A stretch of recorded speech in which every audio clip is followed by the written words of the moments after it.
What is going on, everybody? Welcome back to the Boardroom Podcast. Official name change happened not last week. I was sick last week, but the week before. We're glad to be back. We actually have an incredibly special guest today. But before we get into that, we're going to go over a couple brief things, talk about how the week went and all that. So welcome back to the Boardroom Podcast. I am Garrett, your local tax guy. I'm with co-host Joseph Lingle, manager at Game On Financial. And we're excited to bring you guys another episode. What is this, 22, I think? 21 technically. 21, it would be okay. 22, but I was sick last week. So if we're going to talk about how our weeks went, last week for me was terrible. The weekend before that was great. We had the TwitchCon. the classic TwitchCon, travel for content creation, get back and get sick. It was terrible. So we took my partner, Melanie, and Melanie got sick while we were there. But once we got back, I was fine the entire trip. But once we got back, man, it hit me. And it hit me hard. I haven't been... around the changing of the seasons, you get sinus colds and stuff like that, and that happens a lot. But this one hit me like it was actually something. I don't know what it was. I didn't get tested for COVID or anything like that, but it was an actual sickness. So you were out of commission like Wednesday, Thursday, Friday last week. So it was we didn't rough. Film, and then I think even Monday of this week you weren't feeling great. Finally better. Better. Back in the gym. That feels good. Well, it doesn't feel good. That was awful too. That was a terrible workout. We crushed legs yesterday. I think Joseph went to the bathroom and threw up. But overall, glad to be back. Glad to be back in town. Glad to be back on schedule. TwitchCon was great. We'll talk more about that later, and maybe even talk about that with our guest when we get him introduced here. But been a busy week trying to get back into the saddle and get back going again. What all did you have going on though? No, same thing. Travel was good. I was traveling the week before TwitchCon as well for personal, and then with TwitchCon, and so like my weeks have been crazy. Mm-hmm. A lot of follow-ups this week, and then also we're finishing up our Q3 meetings for planning. So like that's been busy as well. So I've been all over the place. But yeah, we're excited to jump into another episode today. So we have a special guest going to be joining us, and this is somebody that we've worked with now for a few years in the content creation gaming space. And he's another professional in the space, actually an attorney in the space that is really, I guess, works with a lot of the same people that we do. But also, we've learned a lot from just working with him and made a lot of connections through him. And so it's going to be John Laster, somebody who definitely is dear to our business. And I think it's going to be a really cool thing to be able to talk to him and kind of pick his brain on some of the topics that we talk about all the time. Super excited to have John. Yeah, we've talked about having him on for a while now. And John, like Joseph said, we've worked together with John for years now. Incredible resource for us, but also for both his clients and our clients. He's serviced the industry for a lot longer than we have. So his expertise surrounding the area, the industry, is really like unmatched. So super excited to have him on. J-Man, can we go ahead and get him in here so he can introduce himself and we can stop raving about him? There we go. I'm just sitting there. I'm like, if Joseph wants to keep calling me a very special guest, I'm down. Near and dear to our hearts here at Game On Financial. John, why don't you? Man. Yeah, you are. Why don't you, though, enough about us, and we're not going to rave about you. We're going to let you rave about you. Why don't you tell us your background and how you got into it, and give us your story, man. I'm still slightly jealous that financial advisor Ben beat me on here, but it's probably because he's the chief dumpling ordering officer. So that's what gosh. It was. Yeah. We got to talk about that story in a minute. Yeah, we'll actually talk about that and TwitchCon, John. I because we obviously got to meet up there and it was a lot of fun. But I'm very interested to hear your thoughts on it. Before we get there, though, give us the background. How'd you get into content creation and working with these creators? So I probably have the weirdest background of any attorney I'm aware of, in the sense of, honestly, I was just obsessed with Halo 2 and worked in a call center when I was in high school. Yeah. So I just started typing on forums all the time, because you're picking up phone calls, you're calling people back about mortgages. This was right before the mortgage collapse. It was probably part of it for all I know. Who knows? But I was just a high school kid who was being told, hey, I'll pay you $7 an hour. And I'm like, that's amazing back then. Right. Shout out to everybody making 14 now. Yeah, just like, I know. A little jealous. But right. Obviously, back then I was also, that $7 went a little further, but we don't have to get into that part. But, I was just sitting there in a call center, just kind of writing about stuff. Eventually I started, kind of posting reviews of games. And some guy messaged me and he said, hey, you're pretty good at this. Can you do this for me? And I'm like, sure. What's it pay? He's like, well, I'll give you free games. I'm like, oh, that's amazing. Yeah. I'm a high school kid. I'm like, I can't afford games. Right. Back then I basically got to buy, you get your one game for Christmas, your one game for your birthday, and maybe you have enough savings to buy like one or two more. you know? Yep. So it was like I'd get whatever Bethesda put out, whatever BioWare put out, and whatever Bungie put out, and just hope those triple Bs kind of carried me. And that was just Not a like bad the play. thing. And then I'd get the new Call of Duty, you know, and it was like that was it, you know. And I'd pretty much alternate like, okay, maybe I'll get Madden this year or next Yeah. year, you know. Yeah. And that was about it. And then beyond that, it was just like whatever I could get from GameFly, you know. Or whatever GameFly. else Oh was man, you around. just triggered a Yeah, memory there. throwbacks, Wow. throwbacks. Yeah. J-Man doesn't even know what GameFly is, I don't think. No, I know what GameFly is. That's wild. I never used it, but I've It was seen basically it before. Netflix for video games back when Netflix was still just shipping you DVDs, you know. That's wild. Any creator watching this is just gonna look at us and shake their Like, head. these guys they're are gonna, old, They're gonna bro. know I'm an old dude because again, you know, this is before Twitch is even around right now. Right. You know, like it wasn't that easy to get on YouTube yet because you had to literally have like one of those Dazzle video things that you could like hodgepodge in with like so many different wires that it was just a pain in the butt. Oh You my know, gosh. this is before HDMI half the time for some Right. of these still, you know. And then as we're kind of going, you know, through college and stuff, basically, Where'd you go to school? That website, at UCF, the That's best right. school on the That's planet. right. Okay, Yeah. here we go. I know. Garrett loves hearing me talk about it. You know, I'm at war right now with them over the song from Frankie Valli that they play at the end of the third quarter because we have not won a game since they started doing it. I feel like. And again, you know, we have the youngest fan base in, you know, kind of football.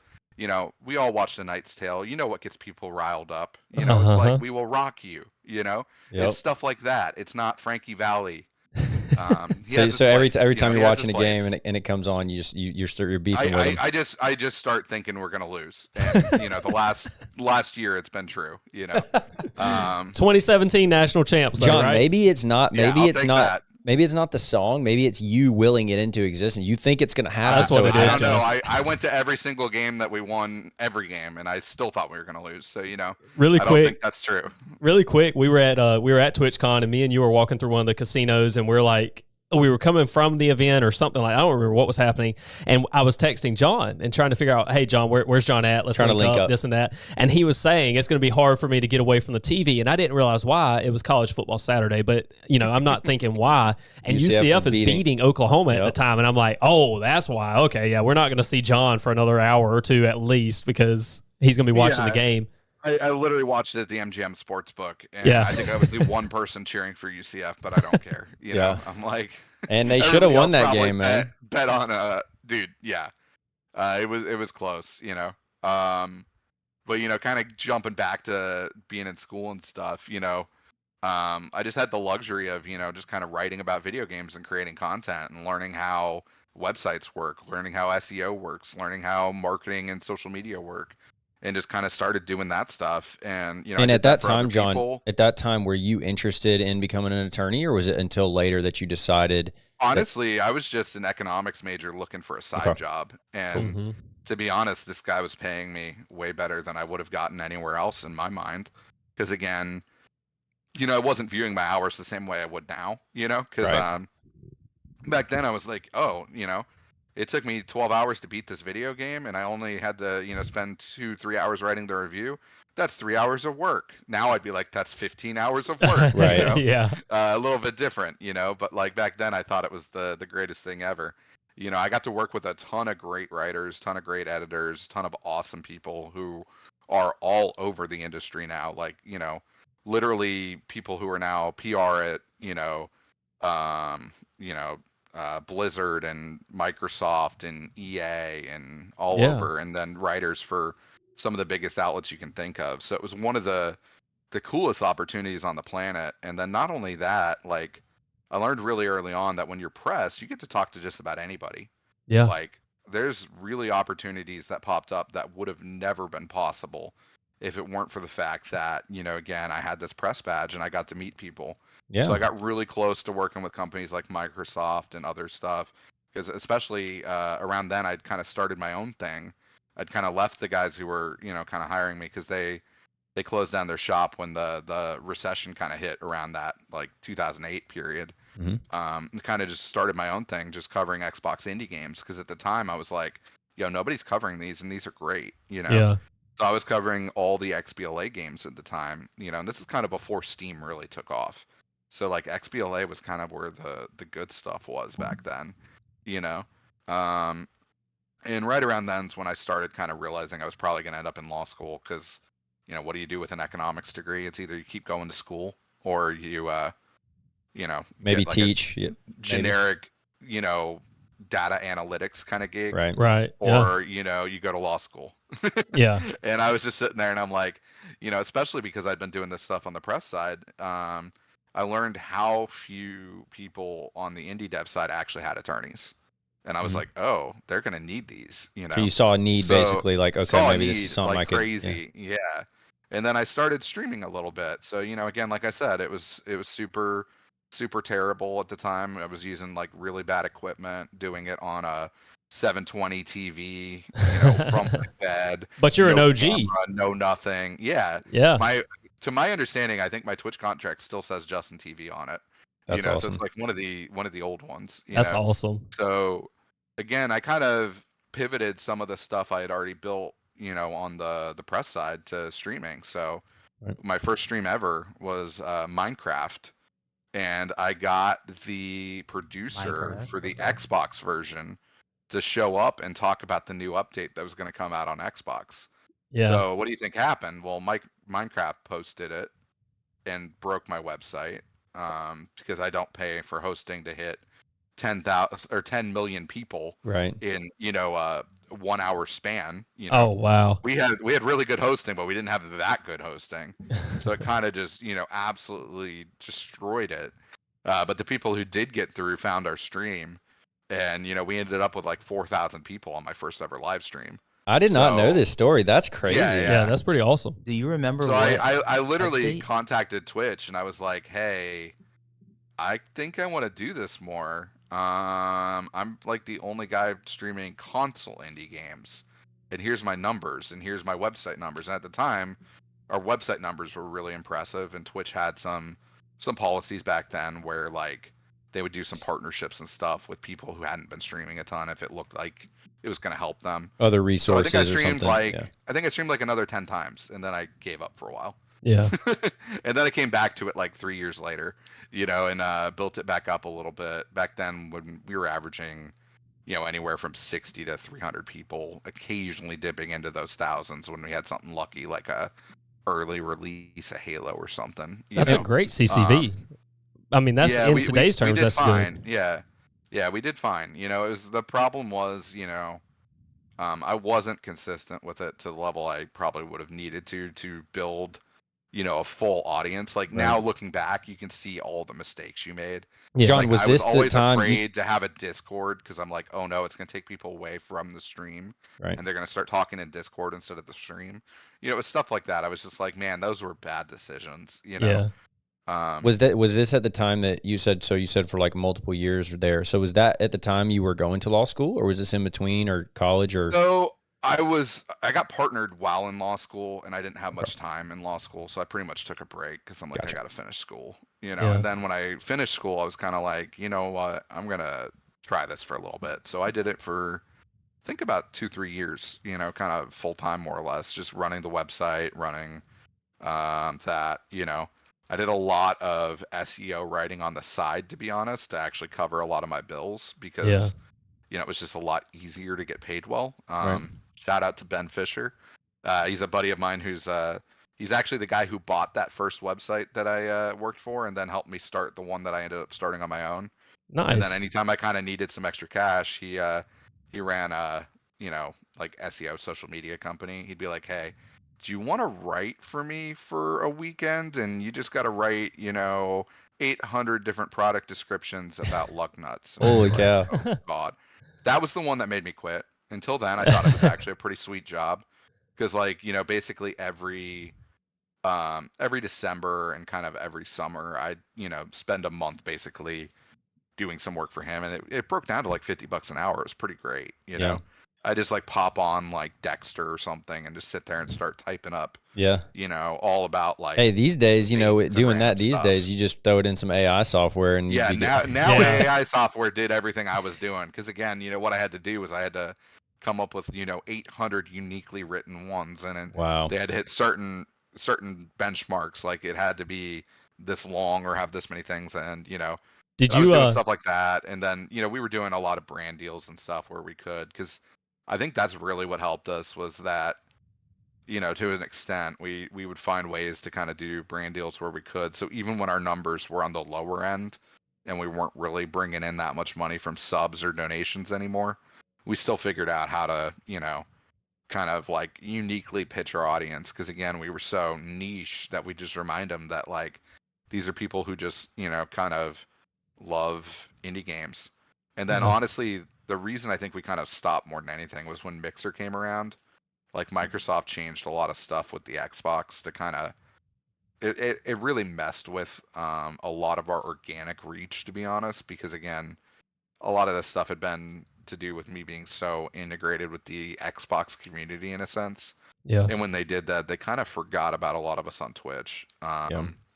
So like, they got a lot of pushback to try to get us to jump to Mixer. I remember basically saying no 5 times, and then, like I was like, hey, maybe I will, and then thankfully I didn't, because they fell apart right after, Right. but it was like, that was definitely kind of the thing that kind of killed us a good bit. Yeah. There's like multiple different things I can look back on and be like, hey, I just didn't pivot quick enough, because like when XBLA kind of died off, when the Xbox One came out, back when Don Matrick was leading the charge, Sony just ate their lunch, Yep. and then Steam became the place for indie games, to be perfectly honest. And then after Steam, it was the Switch, so I was still, kind of in the Xbox ecosystem, and it wasn't really the place anymore. So a lot of our audience had kind of moved on to different platforms and things. So it was kind of during that time where you're doing this. You also kind of saw where the need for that was falling out. But I'm talking to so many different creators. Right. I'm talking I'm learning firsthand,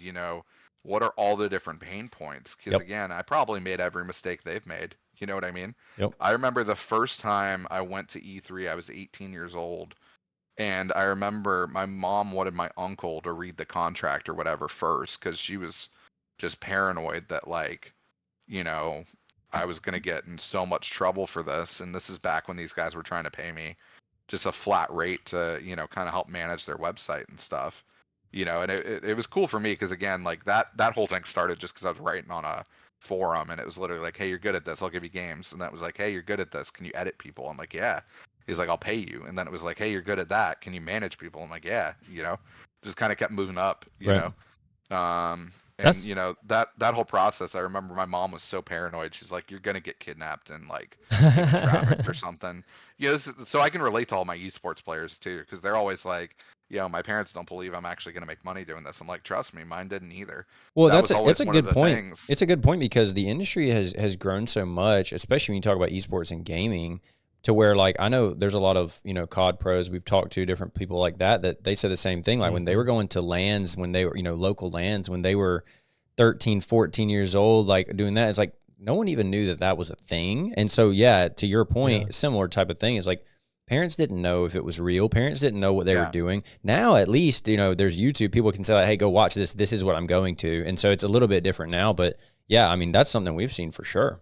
John. Well, I remember even when like Ninja got big, people were like, "Oh man, he's like an overnight sensation." I'm like, "Bro, do you know how long this guy was grinding lands? Yeah. Like this guy was grinding lands for forever. Yep.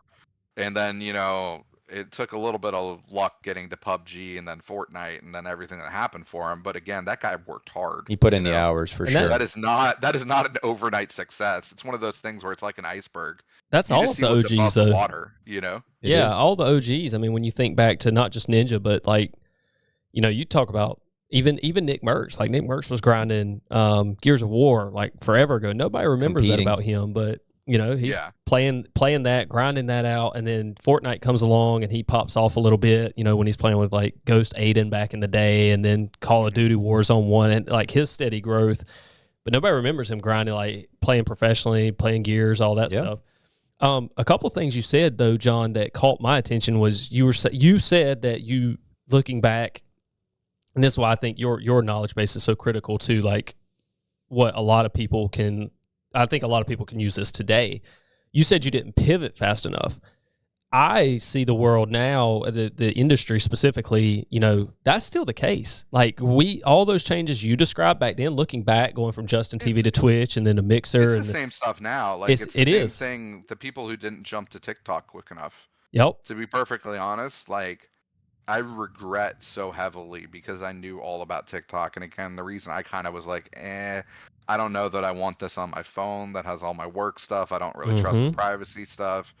Well, now I got a personal phone that has nothing on it but like my mom's number and my wife's number and like 4 other people. Like I can stick TikTok on that one. I don't really care. You know what I mean? And again, I wish I'd jumped into it sooner because again, I know so many content creators that have absolutely blown up almost exclusively because of TikTok. Yep. Yeah. I helped two individuals sell a business to Morning Brew recently, and again, their entire thing was they figured out short form content on YouTube Shorts and Instagram Reels and TikTok. So that's a really good point. That's kind of a good transition point. So you just said that about some people you helped. So as you get into you get out of law school, you're an attorney, you're a licensed attorney, you decide you want to basically do your own thing. Talk a little bit about the clients you started to get and like how that started to take off for you, because I know some of your background was like more traditional entertainment too. You've helped people in like traditional sports and other stuff like that. So talk a little bit about that, because then I'll also have a follow-up question to that about kind of maybe who your ideal client would be. Yeah, and I had some fun stuff I got to work on kind of in between a little bit. Like, one of the side projects I got to work on was like this mobile app that we put out with some SAG Guild actors and stuff, and that was cool. Yeah. So there's some like random small projects I got to do, but like there was a little bit of a gap between when I graduated and when I finally opened up my firm, just because, to be honest, I just didn't think people wanted to pay for this stuff back then. Because everyone I would talk to would kind of just be like, I don't have a lawyer. Why would I need a lawyer? And you were just out of school too, so you were probably trying to, kind and of you're figure just it out. out of school, so you're a little nervous on, like, am I ready to just kind of hang up a shingle? And then you realize that there's some people who literally that's all they've done. Just went straight out of school, just went and jumped on a platform somewhere and said, hey, I'm this, and it's like, cool. And we're going to ask you later, by the way, why would you need a lawyer? I'm genuinely curious, like, what would you tell somebody now, that back then maybe you didn't have the confidence to, you didn't even see it for yourself.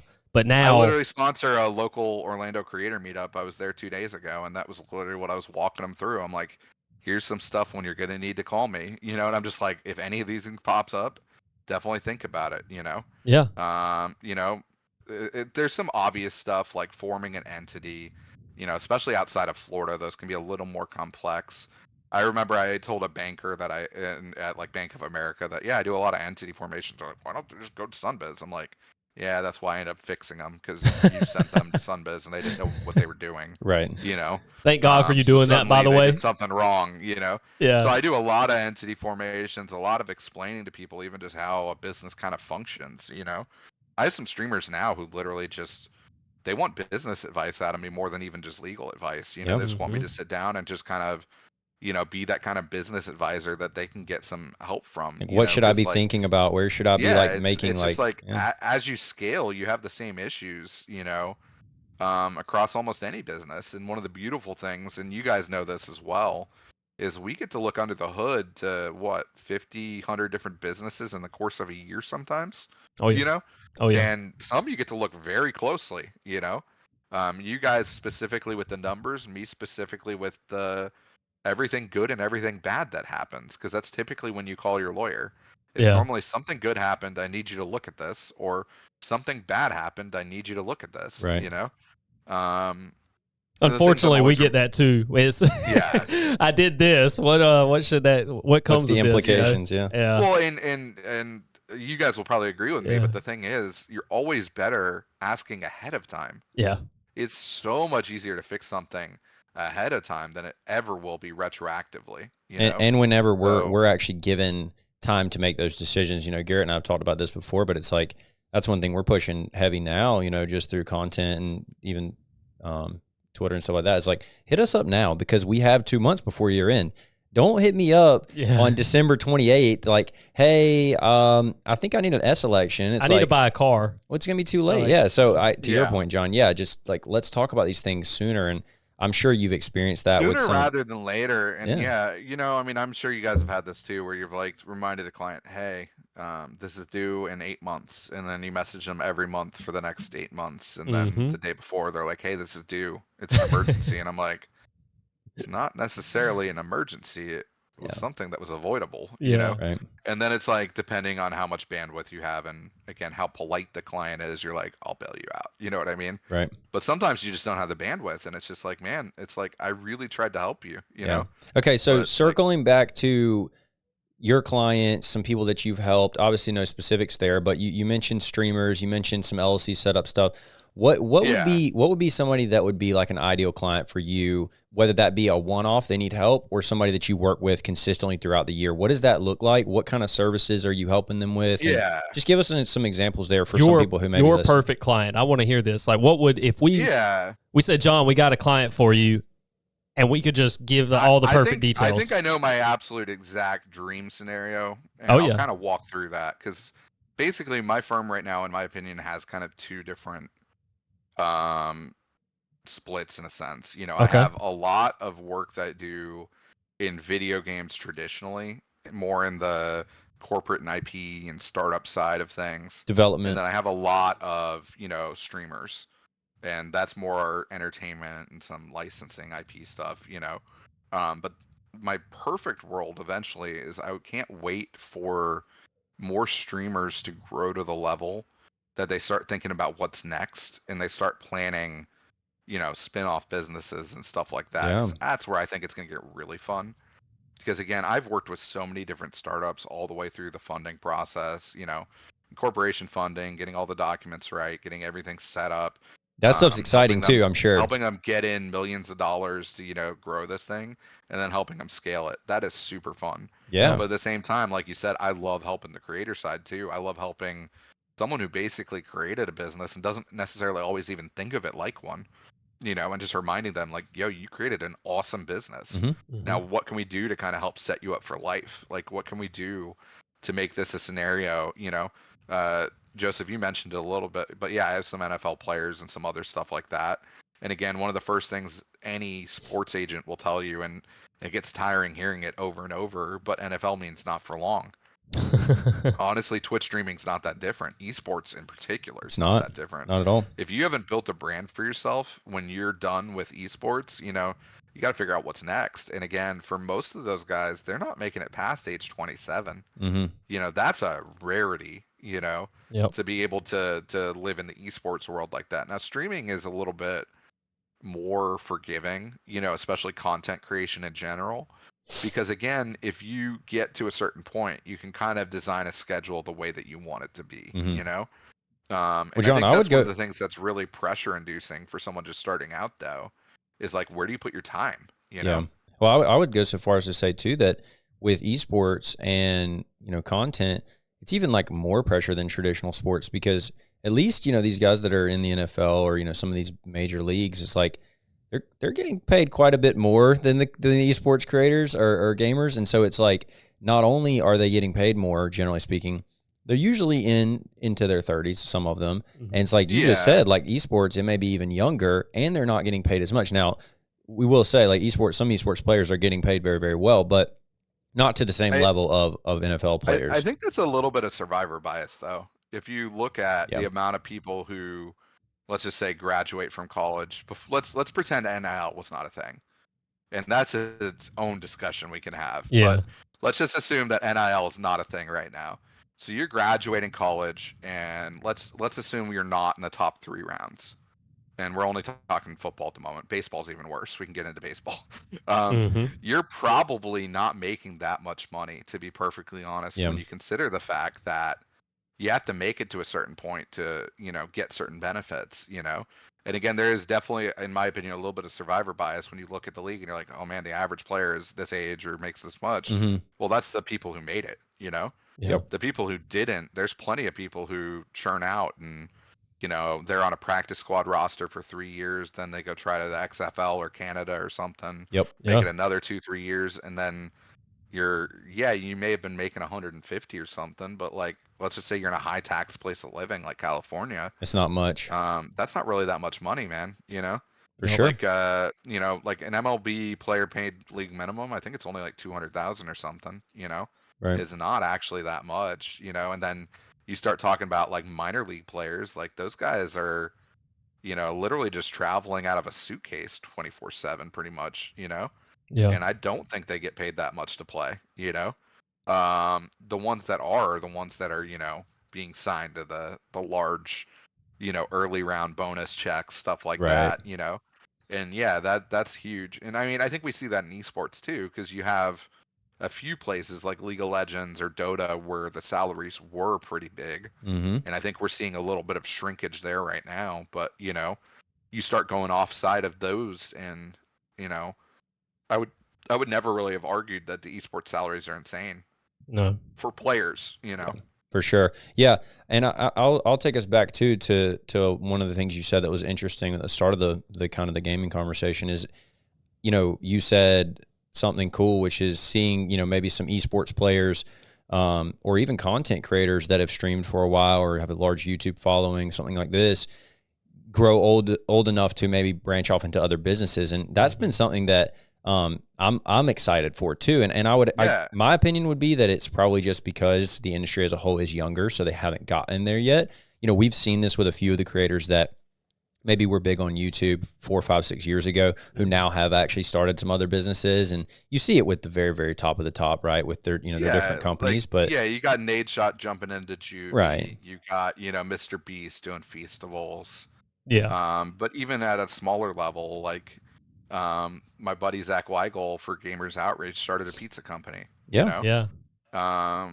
And he's done fairly well just off again, you know, just knowing, you know, creators and people and being able to kind of, you know, introduce people and stuff, you know. And Leveraging then that brand. yeah, I the creator meetup I was just at in Orlando, these are, you know, people that wouldn't be known nationwide, but again, one of them just did a hot sauce recently. Oh, cool. Or not a hot sauce, but more of a it's a vegan steak sauce. Okay. And then another one did a chili crunch.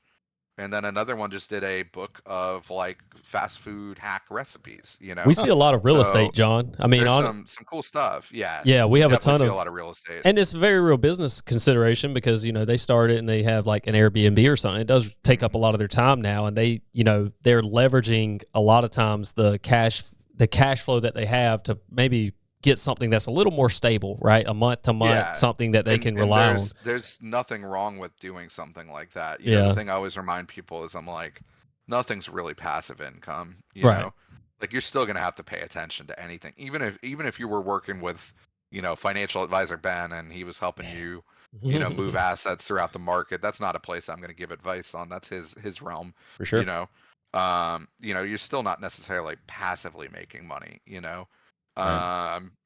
You're still having to do some work there, you know. Well, and to what you said about what you said too about some of these creators, maybe streamers or something that have come to you that they don't even really view their business as a business. It's like getting them into that mindset. And this could be somebody who's 20 or somebody who's 30. When they see success and they do this, they may just really, really enjoy it, but it's a real thing. And this is something we talked to Ben about as well, of we got to think about the future here. And this business you have strictly, based on your face being on camera, like there's gonna be a point in time when you maybe don't want to be on camera, and we need to be considering this because it could be sooner rather than later. So it's a real thing that you brought up there, and Yeah. I guess I would ask you off of that, what are some of those conversations like for you with some of your clients on how, you know, you would direct them? Are you leaning them towards somebody like a Ben, like a financial advisor of, let's say, hey, let's go here and have those conversations, or are you guiding them into talking through Personally, opportunities? Or I always want them to have someone who has some kind of financial guidance like that. I mean, the first thing I normally do with anybody I work with is basically like, hey, introduce me to your accountant. If you don't have an accountant, Love that. why don't you have an accountant? Because I'm just like, at the end of the day, if I don't know the numbers are right, Yeah. like, Yeah. I can't give you advice, period. You know what I mean? And the So, like, client if you're- usually doesn't know the numbers. Clip well, that. so especially with the ones who are not necessarily realizing it's a business yet, they don't necessarily know that. Mhm. You know, because I feel like there's kind of two funnels here between accountants, lawyers, and financial advisors. You know, it's like when someone starts a business, they either know they need an LLC or they know they need to pay taxes. So they normally come to one of us first. Yep. Yep. And then, you know, they get passed basically back to the other person immediately. Because the reality is, every lawyer on the planet's like, please get an accountant. It just makes life easier Yeah. to just know that there's books, know that you're paying your taxes, know that I'm not gonna have to deal with something that you just forgot to do for forever. It just makes my life so much less complicated, especially if you are trying to do something, you're trying to scale, you're trying to exit, you're trying to, whatever else. Creator businesses are a little weird because they are a little more difficult to say exit, Yeah. because it's so person centric. Yep. In that way, it's a lot like a law firm. Like law firms are hard to exit because again, It's all about that person. my relationship is with the client, So if I Mhm. were to suddenly disappear, does the client stay with my existing law firm unless they already know the person who's replacing me really well? Probably not, With a content kind of situation, you can't just swap one face with another and then hope the channel's going to keep working. I learned that one myself because again, back in the day, I didn't want to stream all the time, so I tried to let some other people who worked with me on my website occasionally do it. And again, you would notice that certain people only showed up for certain people streaming, because they're just Mhm. like, I like this person, I don't like that person, That's so true. And I And think you that's see that in like traditional businesses, like very, very large Mhm. businesses, Fortune 500 businesses. The brand is not associated with one person. And that's for a reason, right? It's associated with all Well, these other things. And in content creation and entertainment, a lot of times the brand is the person. You are the brand. Yeah. Well, I think Linus Tech Tips just tried to basically do that, where I believe he tried to leave and kind of make himself no longer the face of the Yep. brand, Yep. And again, I haven't been keeping up with it that well yet, so I can't really comment on what's happened, but I just know that was something that he just had to do, Mhm. So there's people who are trying to figure this out, but just to cut back to your original question, once I know that the business is like organized and ready, it's like, okay, now that I know you're making X, Y, or Z and you're starting to ask me about financial planning, I'm going to send you a financial planner. That's not me. Right. I want them to come back and say, hey, that's thing that you want to do, you have the money to do it. It's not going to hurt you, So now you can talk to John about how do I set this up now? Execution. Yep. I want somebody else to basically look at it and be like, yeah, you can probably make that decision, no lawyer on the planet, we're all risk averse as hell. You know what I mean? At the end of the day, like we're not going to be the one who's like, yeah, you should definitely go do that, Mhm. Um, but at the same time, one of the things I do kind of pride myself on is trying to do my best and not just sit here and go, it depends. Yeah. Because that's the standard lawyer joke is like, That's you ask a accounting too. question, Yeah. he says it depends, and he hands you like an $800 bill. Yeah. And that's like nobody appreciates that on the planet. And Especially every the once in a people. while, that's really the only answer you can give because I do have some clients who are on like the cutting edge of certain things, and I'm just like, like the government has not caught up with where you're at, so it's either going to get treated like X or it's going to get treated like Y. Mm-hmm. And I'll be honest, we're not sure yet. Mhm. Yeah. Like Well, and it I would say really this does too, John. depend. The people, to your point just there, people don't appreciate that it depends answer. People that don't know really anything or like which way to go at all really don't appreciate it because now they feel like they've come to somebody and they didn't get any closure. Versus to your Yeah. point, maybe somebody on the higher level operating a very successful business, or maybe they've done an exit or whatever. It's like, okay, well, they can at least take your answer and maybe make a decision out of it, even if it does depend. Here's your options. But some of these creators, some of these smaller people that we're helping, to your point, a lot of it's very basic information we're giving. They just need some Yeah. closure on something. You know what I mean? Yeah. Yeah. I think a lot of people turn to you. It's probably in the similar way that they turn to us, and they truly expect you to almost run their business for them. Like they're asking questions that they need answers to, when really it's a business decision and not a legal decision, and they need to ultimately make the decision. They're kind of turning towards you and finding that, Yeah. being able to communicate with the client and find that line of where like, okay, this is not a tax question. This is you just want me to make a decision for you, Mhm.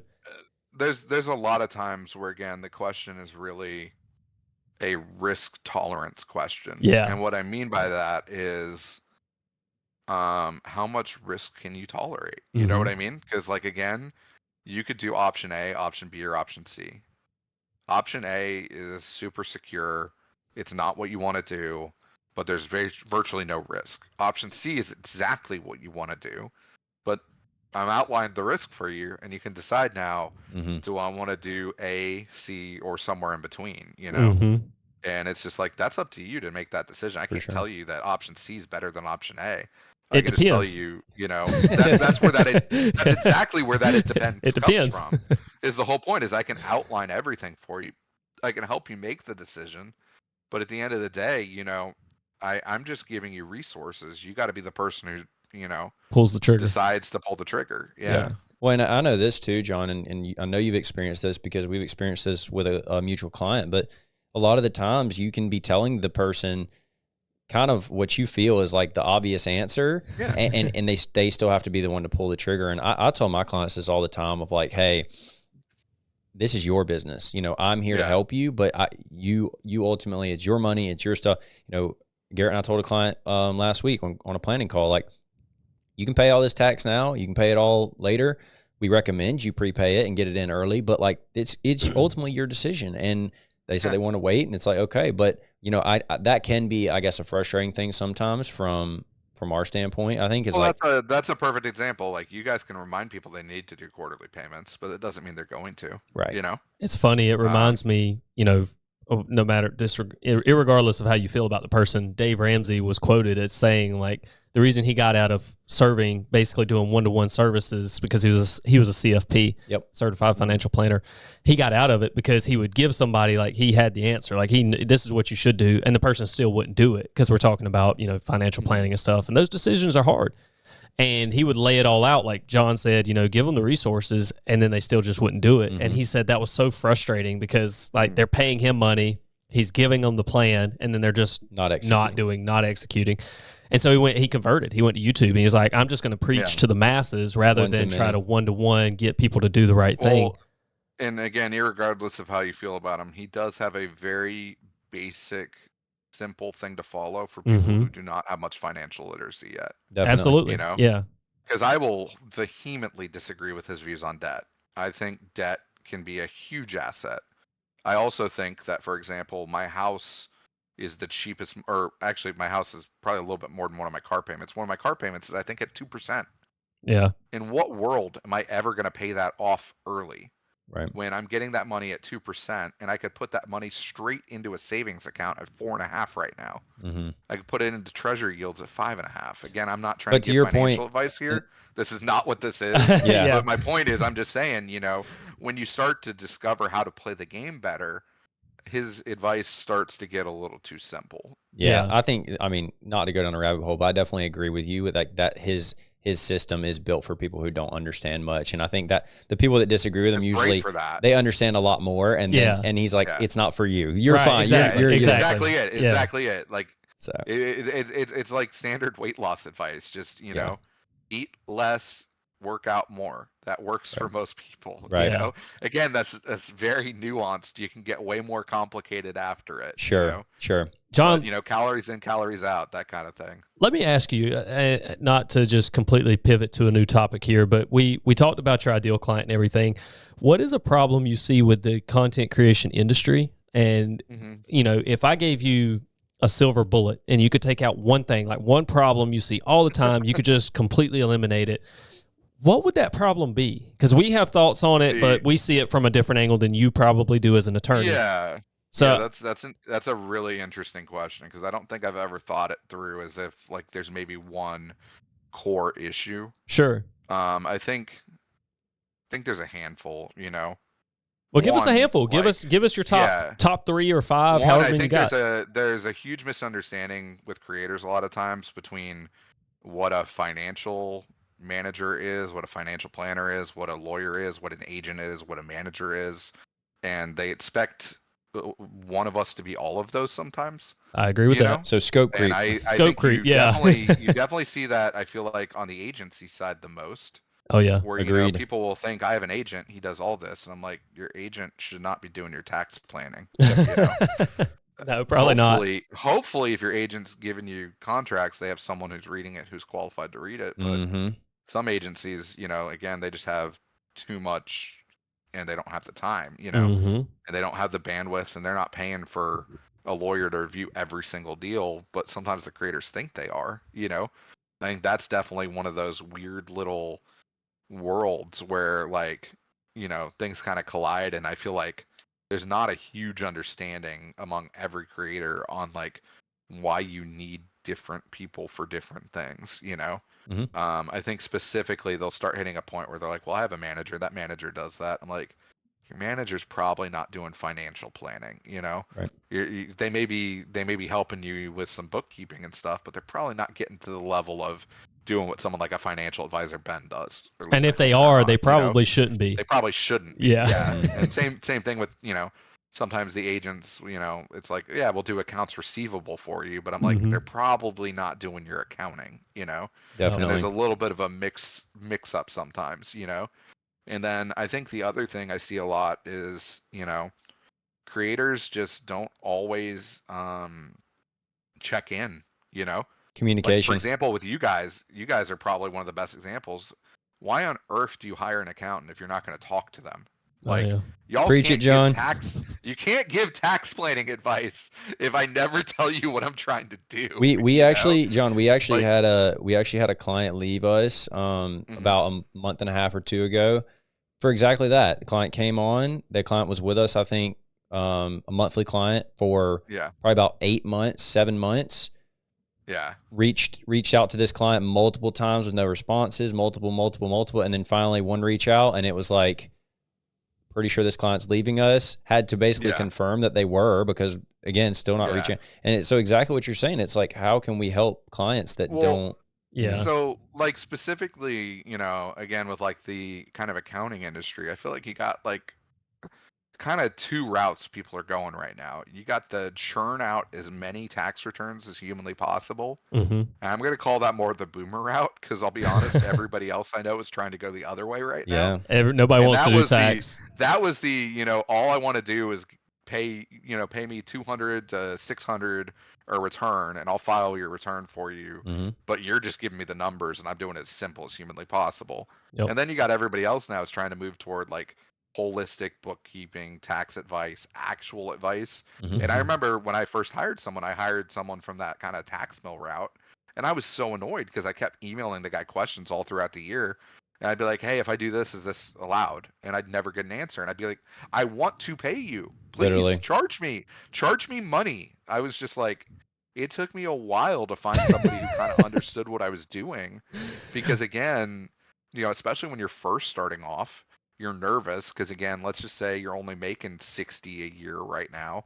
And you know, some of these people are like immediately like $5,000 for fees or something. You're like, I can't do that yet, Mhm. you know? So you kind of guide toward that $400 option, and then you realize that $400 option isn't doing anything. Isn't what you need. Yep. You know?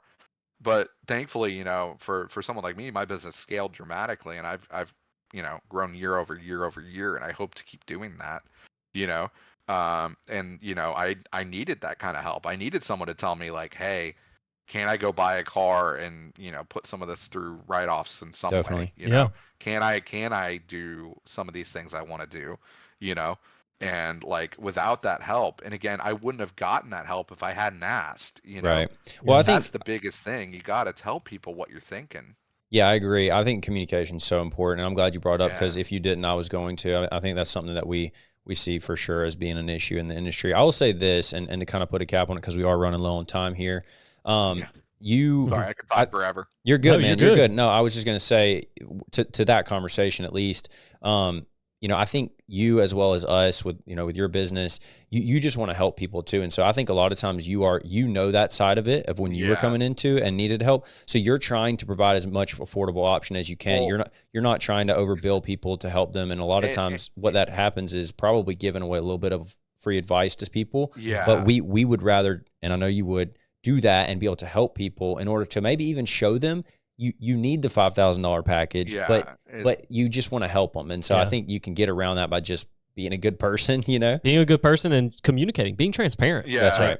Ultimately. In general, honestly, like I've always been that person who's like, I'd rather put good stuff into the world, and you know, even if someone doesn't return it back right away, you That's know, right. it's like it is what it is, you know. And I'm sure you've seen growth from that too, because people 100%, appreciate it. because I just got a referral yesterday from someone who's at a VC firm now because I was polite to them when they were an associate at a big law firm. Right. Yep. You know, Always And, comes like, around. All it was when I was quote unquote, you know, the fractional in-house person.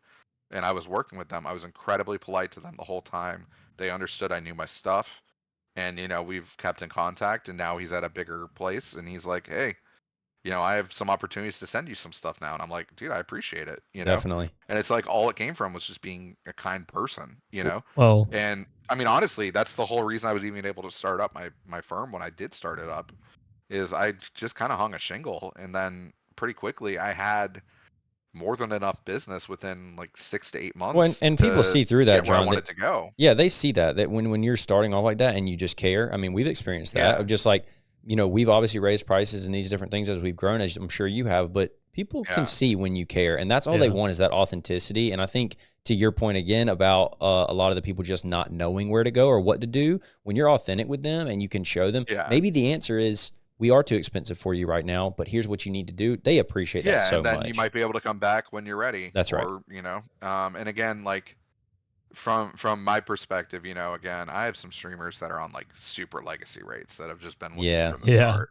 There's people where I'll do flat rate deals where I'm like, I'm not charging what I should be charging for this. But again, I just want to help them out, because again, it's a little bit of that. I remember what it was like when I was an 18-year-old kid who was being handed a contract that had all these terms that I had no idea what they meant. And I remember my uncle, who's more or less a real estate lawyer at the time, kind of handing me one and kind of telling me, hey, this indemnification things means they could blame you for everything. You get sued for all the money. And I'm like, what? Yeah. Like, that's scary. That was scary to hear, like, and again, that's probably one of the other things I think I run into a lot that kind of sucks, is there's a lot of information that you really won't know about this industry unless you actually have a lot of clients in this industry. Yep. And because it's an industry that's kind of fun, there's a lot of people who would like to work in it. But the problem is sometimes it's not the most helpful to necessarily have, again, your uncle read something or your cousin read something. Yep. Like, let's just hope they are a lawyer, but like, sometimes they're not. Sometimes it's just like, hey, they read a lot of business stuff. I'm like, oh God, Yeah, we get that. We get that a lot of people just saying like, well, my dad's accountant said this, and we're like, okay, hang on. Like, so we definitely know what you're talking about there.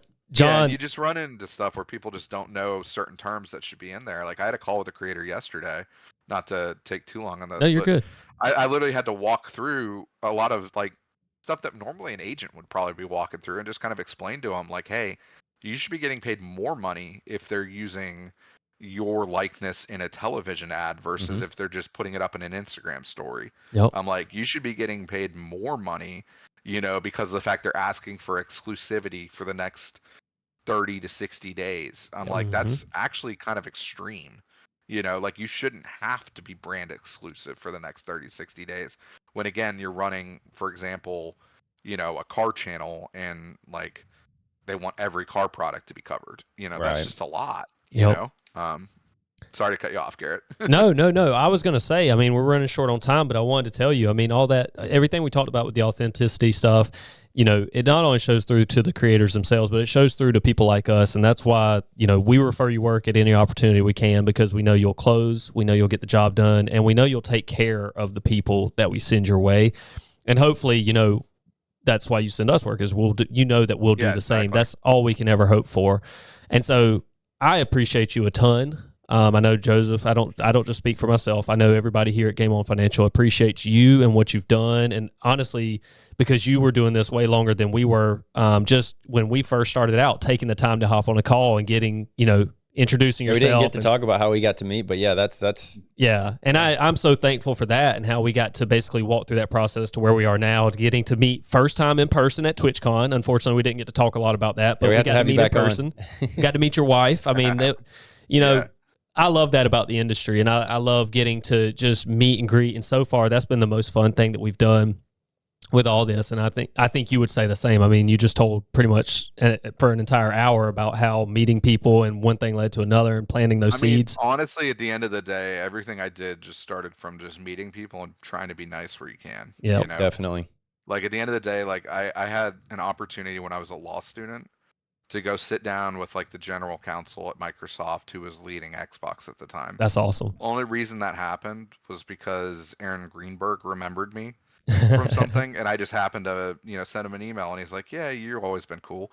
So he kind of forwards that along.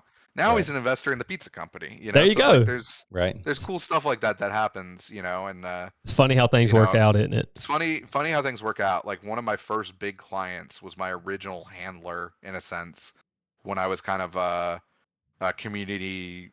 They used to call it Xbox most valued professionals at the time. So I was an MVP for Xbox, and the original guy who was in charge of that program ended up going off and starting up a sports card startup, and he was one of my first big clients. I got to help him go all the way through, formation to raising money to Series C to Series A. He's scaling this thing to the absolute max, and it's been an awesome journey to get to learn, and kind of go through that process with him. And again, that stuff's not possible if it weren't for the fact that, again, he remembered me from when I was doing stuff. I'd always been polite, and I'd always just been as helpful as I could. That's awesome. That's awesome. Well, we appreciate you, and we really appreciate you coming on the podcast today and talking through this thing with us. I know that for a fact we could probably have you on another episode next week, and we could continue the conversation, because I feel like we just maybe grazed the top of the iceberg here. But overall, really we appreciate you, man, coming through. We appreciate you just in general, and we hope we can get you on another one here shortly. No worries. All right, we'll have to play some Call of Duty too. Oh, the new one drops. You ready to play the new one as soon as it drops? Yeah. John, where can we make it find you? happen. Where can we find you really quick so that we can actually edit this in? Where can we find you? Where can we if somebody wants to get in contact with John Laster, where should they go? Probably the easiest place is laster.law. That'll take you to my website, and from there you can kind of find me on Facebook, LinkedIn, Instagram, all that kind of stuff. And then, I'm also Laster Law on Instagram, stuff like that. So that's easy ways to get me. And then I'm more than happy to chat with anybody who has questions about content creation. To be honest, I think most people in the space are kind of like this. I'd rather take a free intro call with you and just help you figure out what you need before I'm starting to throw bills at you. Because again, there's 100%. a lot of stuff in the space that people need, Yep. We And do the it's just exact same sometimes thing. they don't even know what they need yet, Yep. Absolutely. Awesome. Well, John, thank you for coming on. We appreciate you, filling this slot for us. Sorry we couldn't do it last week. Again, I was sick. That's my fault, everybody. But John, it's because you didn't drink all those slides that Dr. Tom brought. that's exactly what it was. That's exactly what it was. Not actual claims being made here. I drank 3 of them and I feel great. Yeah, well, something hit me, and I apologize for that and being the reason we didn't get to do it last week. But thank you for coming on. We'll let you go. I know you got to run to another call, and then we'll try and close out here. But I really appreciate you, man. No worries. Thank you, guys. All right, man. Awesome, Bye. John. Thank you. Give it up, John Laster. John Laster. All right. That guy's awesome, man. I think so many times we have run into opportunities where we've just said, like, this is a little bit out of our wheelhouse. Let's just send them to John, and maybe they come back to us, but they need to talk to John. And I think, we work with other attorneys in the space. John's just been one that's been there since the beginning, and I think that we've been able to learn so much from how he operates, and a lot of the things he was talking about there. I mean, we experience often with the people that we work with, and I think it's he's one that's been in the industry a long time. He knows needs. He knows. Smart guy. Yeah. I could pick his brain all day. I mean, in a lot of ways we think similar, but there are just things that maybe I'm not considering that he genuinely has done this for longer. He's coming from a legal mindset rather than an accounting mindset. So, and I would say too, for anybody watching this that maybe just listen to him, obviously he's full of knowledge, but I definitely think, if you're at that point where you don't know if you can afford or whatever, hop on a call with somebody just like John, or John specifically. Because he's going to lead you in the right direction. I think there's never a bad starting point by talking to somebody like John who's going to kind of at least direct you. Yeah, absolutely guide you to where you need to be at the very least, even if it doesn't end up with him making money. I mean, that's just the type of person he is. And we try to do the same thing, man. I mean, I think so many times we see a need. Maybe we don't feel like we're going to get a return for that or even get paid for that. We're going to tell someone like, hey, do this first, because we love the industry. We love these creators. We have massive respect for what they do. And we just want to help. So, We appreciate him coming on. Definitely had to get him back on. I think it would be really cool to do an episode with him where we throw him through some scenarios of different people's situations and how he would kind of guide them. Obviously not an advisor, so to speak, but more from a legal standpoint. Yeah. That'd be really cool. I'd love to just get, I mean, if I could honestly, this would be a kind of a dream scenario, but to get him and Ben and maybe a couple of other Galen, people like that from the space. The boardroom roundtable. That's the boardroom roundtable. Get some of the professional minds, because to John's point, he was saying this earlier, the content creators themselves, they just don't know what they need, because the industry is, as much as it's grown and now it feels like it's been here for a long time, it's very young. It's such a young industry, in and of itself. And the professionalism in a lot of ways just isn't there because there just aren't enough professionals. And which is why you see some of the communication problems and some of these things course. John talked about is because it's not that mature. Not to the individuals being mature, just the industry isn't as mature. People don't know, where do I need to go? And then finding that, I feel like that's a lot of our reason in doing these podcasts is like, we want to give that people that exact resource of like, where do I go? Absolutely. So yeah, I love that. I would love to have everybody on if we can, but it was nice to have John. It was nice to have Ben a couple weeks ago, and hopefully going forward, we'll get some more professionals on here so that we can continue to, guide people to, if they don't know exactly where to go, they can at least, they know who to start with. Yeah. And that'll get them from A to B, hopefully, in the end. Are you ready to close up? Are we good? Yeah, we're good. So we appreciate you guys tuning in. Hopefully you learned something. Reach out to John. Obviously, we'll tag his all his links in the description. Can find us, our links in the description. Please like, comment, subscribe. Any questions you have from that, drop comments. We're reading those comments. We want to respond to you guys. And yeah, we appreciate you guys tuning in. Absolutely. This has been the Boardroom Podcast, episode number 21, technically. See you next time. Thanks for tuning in.